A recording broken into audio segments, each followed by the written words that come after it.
Ohm's law.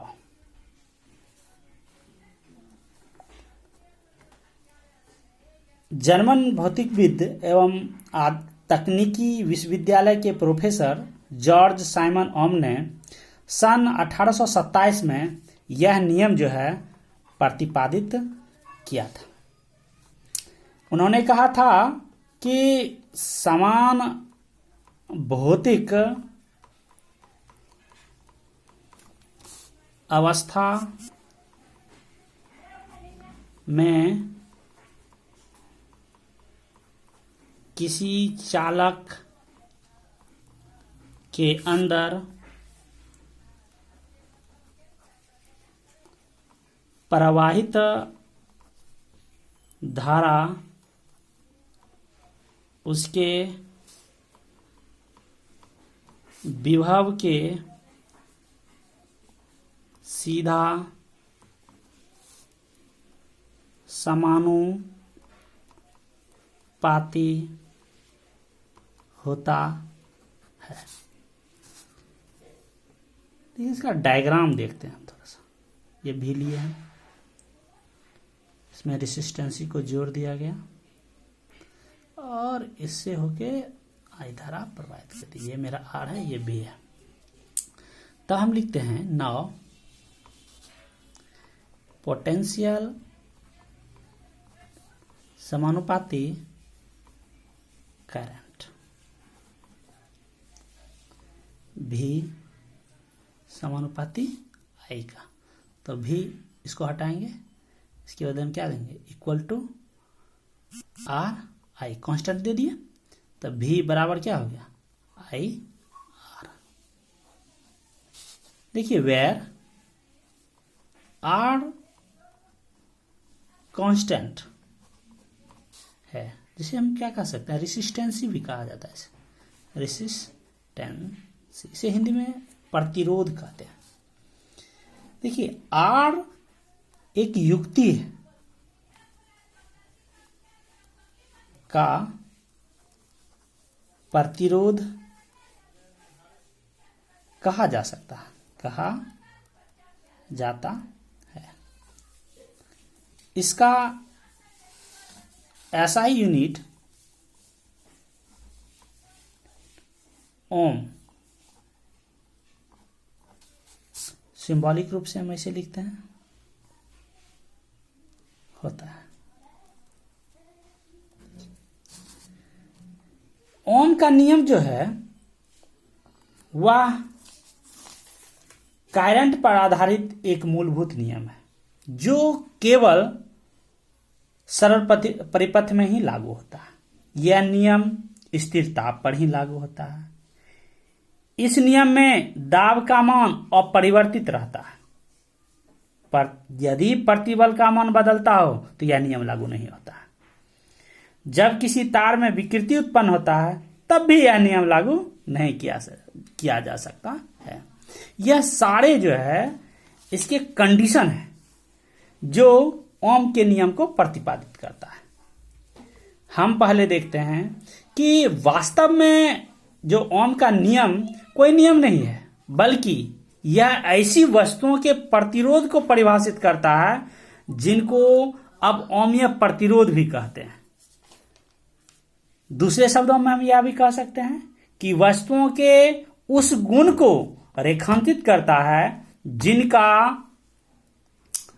भी आई विशिष्ट एक सरल रेखा होता है जो ज्ञातव्य है। वैद्युत अभियांत्रिकी एवं इलेक्ट्रॉनिक्स में उपयुक्त बहुत सी युक्तियां ओम के नियम का पालन नहीं करता है। ऐसी युक्तियां को अनओमीय युक्ति कहते हैं। एग्जाम्पल में हम लेते हैं डायोड, जो अनओमीय युक्ति है। अब हम लोग कुछ रिमेंबर देख लेते हैं।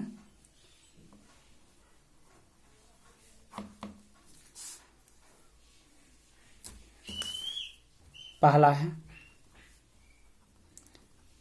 ओम का नियम करंट पर आधारित एक मूलभूत नियम है जो केवल सरल परिपथ में लागू होता है। सेकंड कंडीशन कहते हैं यह नियम स्थिर ताप पर भी लागू होता है। अगला पॉइंट, इस नियम में दाब का मान अपरिवर्तित रहता है। अगला पॉइंट देखते हैं, यदि प्रतिबल का मान बदलता हो तब यह नियम लागू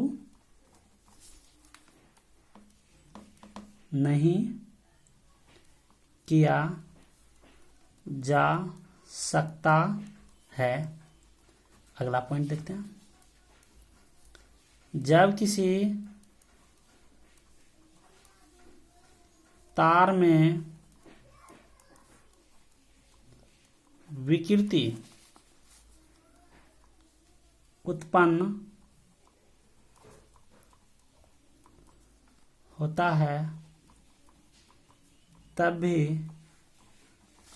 इस नियम को लागू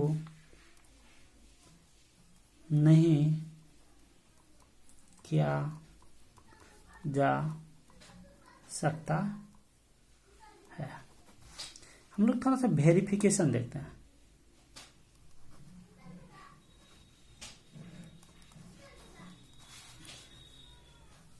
फर्स्ट टर्म लेते हैं, इफ R इज कांस्टेंट तो V1 बटा क्या होगा, V2 इक्वल टू I1 बटा I2। सेकंड कंडीशन देखते हैं, इफ I इज कांस्टेंट तो V1 बटा क्या हो जाएगा, V2 बराबर R1 बटा R2। थर्ड कंडीशन देखते हैं, इफ V इज कांस्टेंट तो I1 बटा क्या हो जाएगा, I2 बराबर R1 बटा R